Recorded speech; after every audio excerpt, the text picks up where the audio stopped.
Hello and welcome to the latest Science of Sport podcast. I'm your host, Matt Solomon, and today I'm delighted to be joined by Michael McElhenie and Greg Dunn. So Michael has a PhD in psychology and neuroscience, and he spent the last years honing his skills as a world leader in organizational leadership. Greg is a former athlete turned executive leadership coach, and together they run Exult Sport Performance, which aims to improve the quality of youth sport provision throughout the world. So without further ado, it's time to welcome them both onto the show. Greg, welcome to the Science of Sport podcast. It's a pleasure to have you both here. Thank you, Matt. Great to be here. Thanks, Matt. Thank you very much. So can you give us a quick introduction as to who you guys are and what you've been up to until now? Yeah, happy to do so. My name is Greg Dunn. I'm originally from Toronto, Canada. Currently reside in Denver, Colorado. Michael's from Dallas. We are built a company called Exult Athletics, Exult Sports, and we have been really dedicated to elevating the youth athletic experience within the world of sports. We've been working one-on-one with athletes, parents, coaches, and executive directors to really bring the standard to a new level, Matt, where we can really help athletes translate their developmental experiences in sport into broader areas of their lives. And for that to happen, coaches, parents, and executive directors, one of the number one things that we all need to be doing in this space of youth sports is honestly like just getting out of the way, right? So we've been helping these leaders really find their leadership within the community so they can help these athletes really get what sports has to offer. And, we hold that as play, we hold that as community, and we hold that as fundamental elements of just childhood development that are right at their fingertips doing what they love. Yeah, absolutely excellent. Michael, anything to add to that? Yeah, my background's in organizational, clinical, and sports psychology, and I studied some deep neuroscience early in my career. So I'm all about the science of high performance. And when Greg and I got together several years ago, we connected right away because we knew this was a huge opportunity. Every decade or so, I do a moonshot project where I say, hey, this is too important to ignore, and let's just full on focus on it because we know it's going to make a big difference for society. Back in the early 2000s, it was solutions to HIV and AIDS around the world, where I brought people together, leaders together to solve that issue. And nowadays, when I look at Western society and see the major divides that exist and how those polarities create such difficulty in us doing things collectively, even our own legislative structures can't cooperate enough to get really productive things done, I recognize that there's a huge opportunity to teach kids to be engaged in collective action in a real way and to be able to have conversations with each other when there are differences, which is the harder part. And so that's what I'm about. Absolutely excellent. So in terms of then obviously bringing that discussion to youth development, so why is sport so important for young people? Greg, let me start on this one because I've held for the entirety of my career that sports is unique because it sits at the intersection of high performance, goal attainment, and collective action. Now, if you take those three elements, that's the essence of life. We've been doing things cooperatively for thousands and thousands of years. And for the most part, we've done it really well. But we've seen a drop-off in our ability to cooperate with one another, particularly across ideological divide. So we're in a situation right now where the very purpose of youth sports, when we focus on it, when we bring forth the original intentions of people like Abner Doubleday and James Naismith, who created sports hundreds of years ago, when we do that, we recognize that citizen development has been a purpose for sports that we need to rejuvenate. Because in recent times, sports has slowly crept to become more about the adults than about the kids. So the declaration we're making, the gauntlet we're throwing down on the ground to everybody in youth sports, parents, coaches, leaders alike, is we've got to pick up on this opportunity to rejuvenate the true purpose of youth sports. If we don't do it now, we may never come around to this chance again. And what does society benefit from this then? Let's say, for example, young people are doing more sport. They learn all these great skills, and they have these great characteristics that you mentioned. What does society then benefit? Greg, you want to touch on that one? Yeah, I mean, as individuals, we're becoming more and more of an individualistic society, and I think sport is one of the last places that we can actually go and let go of our socioeconomic status, let go of our rate, let go of these things, and live into what brings us all together. And there are just very, very few places available in our world to do that. And sport presents that vehicle for us to come together outside of these individual narratives that are being thrown in our face on a regular basis through social media, and actually be a team, be together, be a team, be a community, and create the energy needed to navigate some of the complex divides that exist in our world, as Michael referenced. So it's one of the only places left. And what's in the current state of youth sports? So obviously we see these great things that it could bring us. What does youth sport look like now? Because obviously, if we want to improve it, like, we need to know where we're starting. What's that landscape like? You can specifically talk about America and Canada at the moment, but what's that like for people going through that system at the moment? Yeah, it's never been worse in North America. We are seeing higher incidences of aggression. We're seeing kids quit the sport younger and younger. They're no longer finding benefit in it. We're finding that individuals are not getting the benefit from sports because they don't have the role models they need to be able to get the resiliency and the cooperative play that's so necessary. Greg, you were going to say something. Yeah, and I was just going to speak on the individual athlete level, Matt. It's what I've experienced in my last 10 years of coaching in youth sports is it's increasingly difficult to reach the athletes. It's becoming harder and harder to access them because they're drifting further and further away from themselves through all of these social outlets that they have with technology. And so, this expression, the horse is leaving the barn, right? If we don't tackle this problem now with our youth and within our community, at a certain point in time, it's going to be just too late to reach them and to develop this and to rejuvenate the traditional purpose of what they were intended to do. Yeah. And why has it become this way? I mean, yeah, you alluded to the fact that this has never been worse, but that means it has been better. So why is it now worse than it was previously? Yeah, I got a perspective on that. And again, we're speculating. I think the research still needs to be done on this further than it has up to this point. But I told a story about talking with my father, and my father recognizing that one of the things I do is help people have respectful conversation in organizations. And he told me, he goes, Michael, you do civics, or the way we used to do civics back in the 40s and 50s. That's one of the things that we lost in the past several decades, is we don't teach kids to have good debate, good, healthy debate, good, healthy conversations where there are differences of opinion, and to walk away from those conversations feeling good about the person they just debated, not worse. And then you add social media to that equation, where every single belief system on the entire planet can get validated within the context of social media. No matter how crazy the beliefs, how crazy the ideas. And so we've got adults who are sitting there isolated from one another. And then we ask them to come together and co-create a youth sport experience for kids.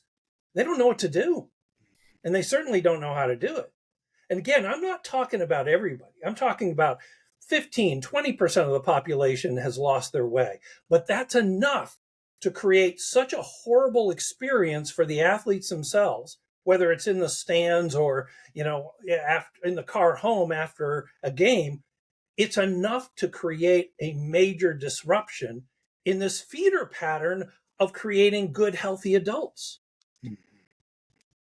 Yeah, I'll piggyback off that, Michael, just a little bit and say, within that 20% that's entering into this space with athletes, a system, a team, whether you take hockey or baseball, like there's probably 75 to 100 stakeholders, meaning individuals represented within this team, from parents to grandparents to aunts, uncles, athletes. And they all bring an energy and they all bring a perspective. And to have coaches and leaders navigating these complex systems, it requires real skill. It requires true leadership.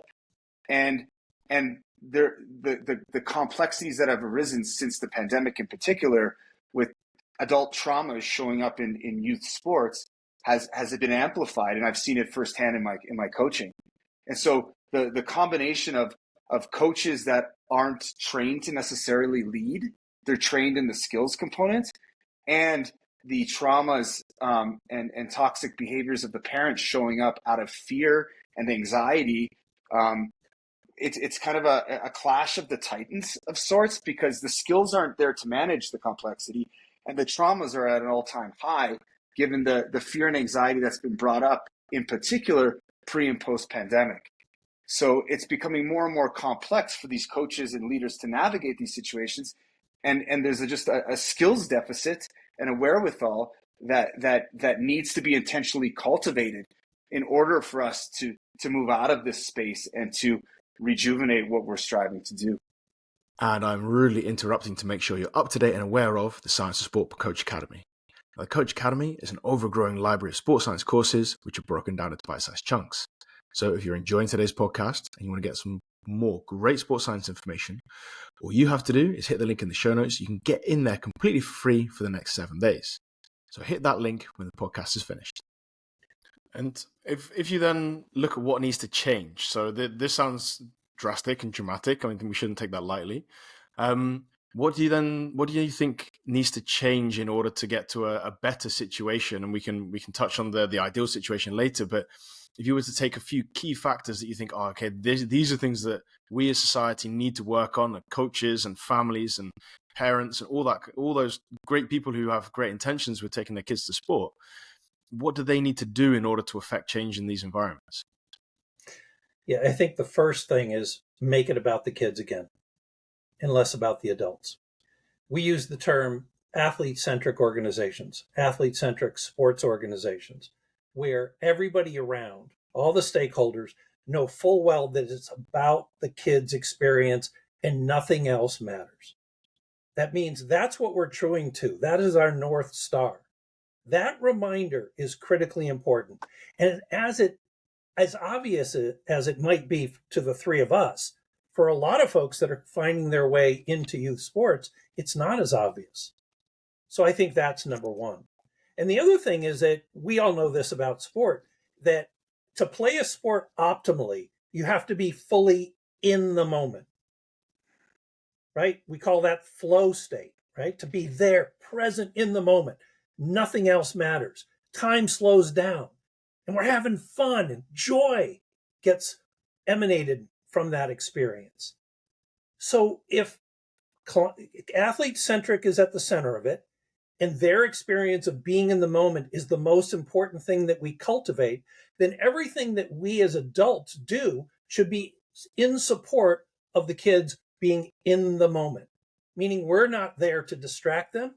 We're not there to make it about us and our motivations and our unmet needs, perhaps from the lingering experience that we had in youth sports. No, we make it about our kids' experience. So they're there to co-create their experience with their teammates. It's not about us. I think that's the most important thing.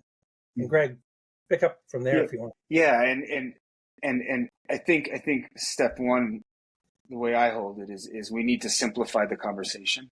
And that's just what Michael just described in terms of what is in service of the athletes and what is not.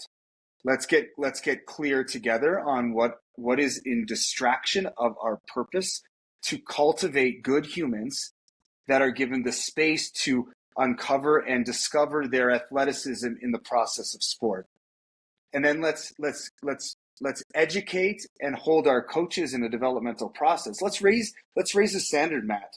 Let's raise the standard for these coaches, hold them to a larger aspiration, and then support them through their developmental process so they can thrive and launch into this space with the energy, their childlike energy that is necessary to hold this complex container.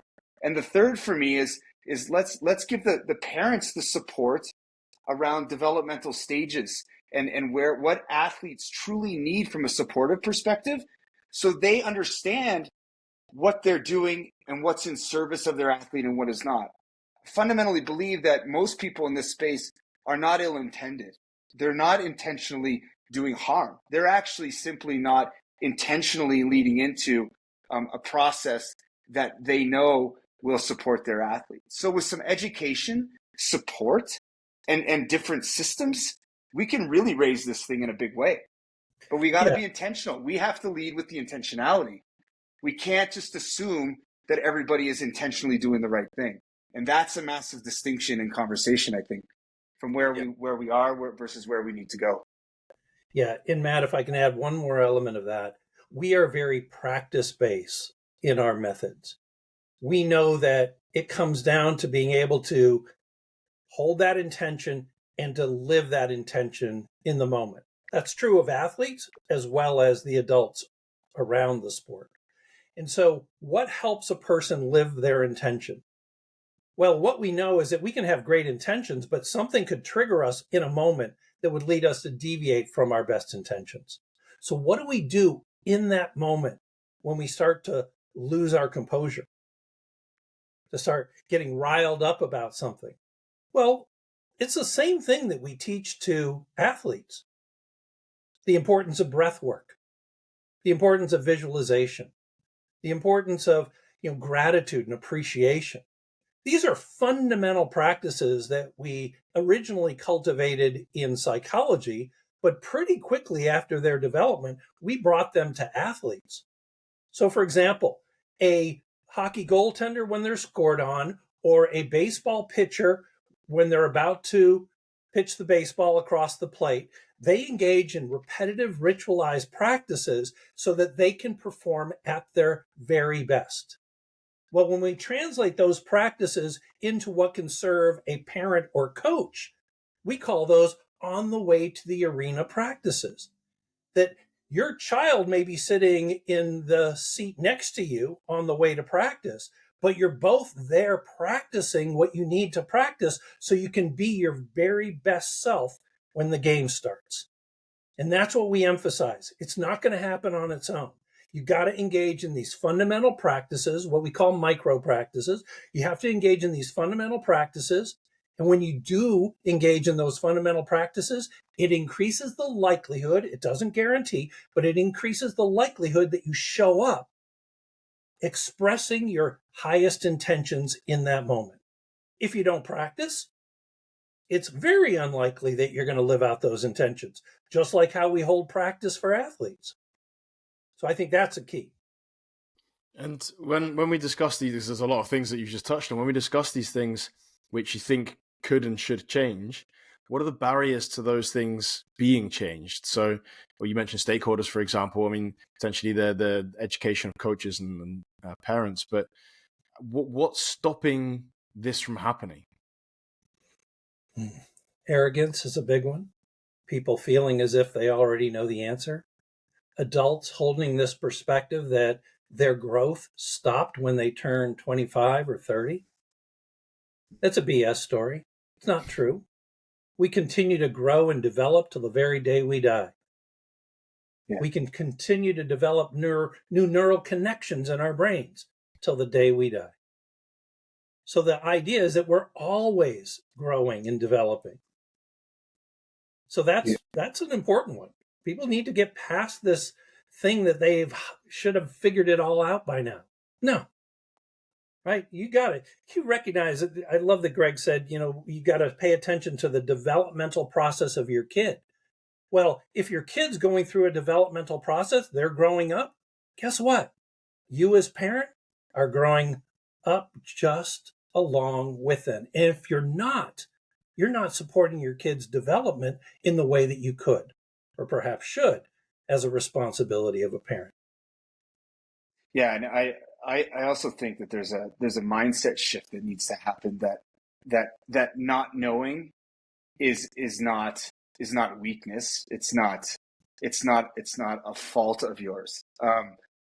Growth is non-linear. It kind of happens all over the place. It is not a straight line, and we don't know what's going to happen from one moment to the next as it relates to parenting our child, or what's going to show up in terms of what we need to do as a coach. And we don't need to know that. What we need to understand is that our responsibility is to be present and adaptive and open.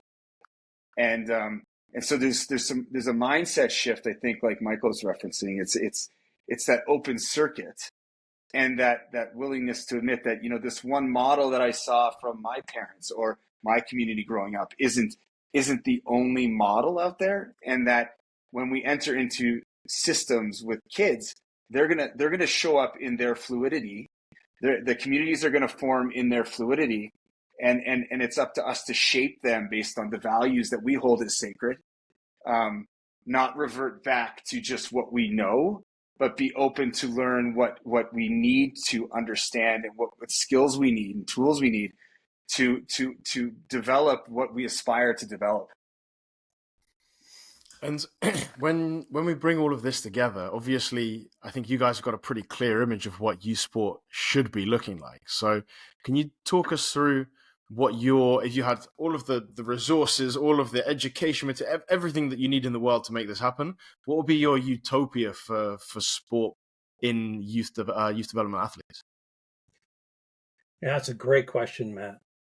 I would say first and foremost, coaches, even volunteer coaches who show up in youth athletics, they could be parents who are asked to step into it, recognize that it's probably one of the most important jobs on the planet. It's the most important job to get right, because it's about our kids. Two most important influences in a kid's life that are not the parents: coaches and teachers.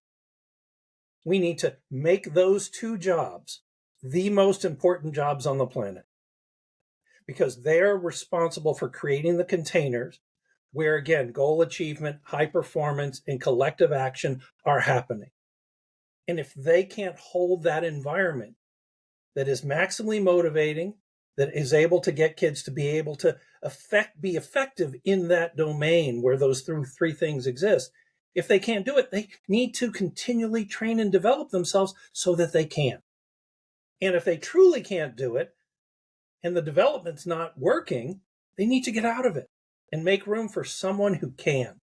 It's too important of a job for us to not prepare, again, coaches and teachers to do the job in the best way they possibly can.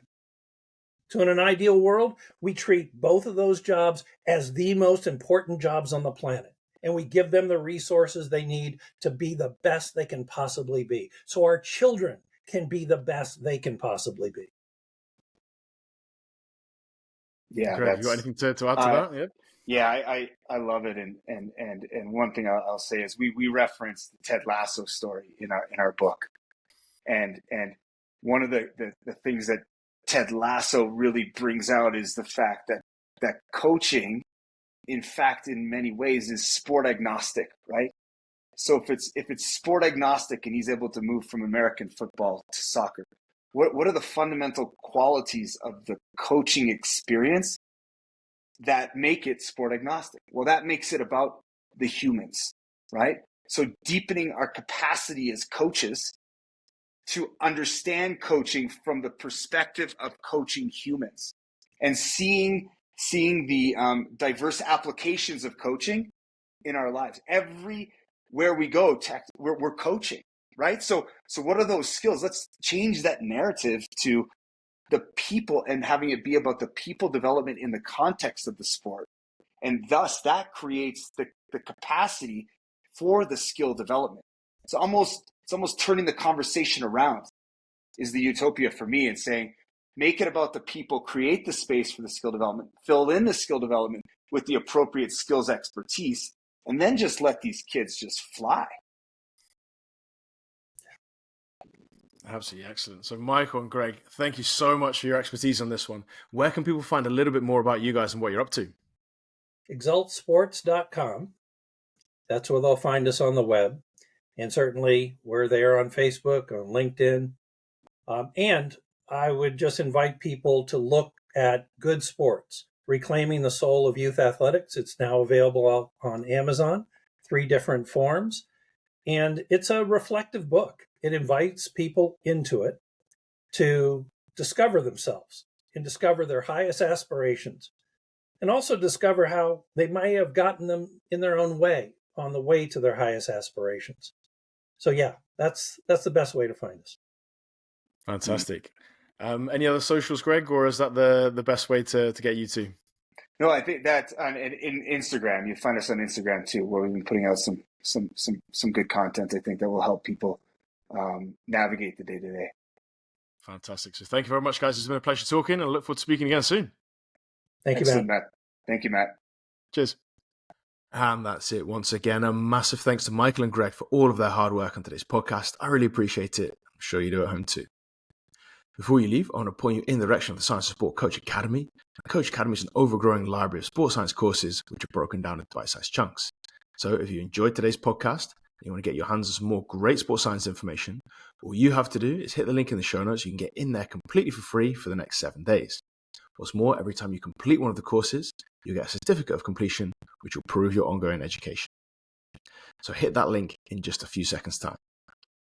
And of course, if you have enjoyed today's podcast, it'd be fantastic if you could recommend it to a coach, a colleague, an athlete, or a friend. That means that we can keep bringing you the best possible guests and the best possible content. And that's it. Once again, a massive thanks from me. I'm Matt Solomon for Science of Sport, and I'll speak to you next week.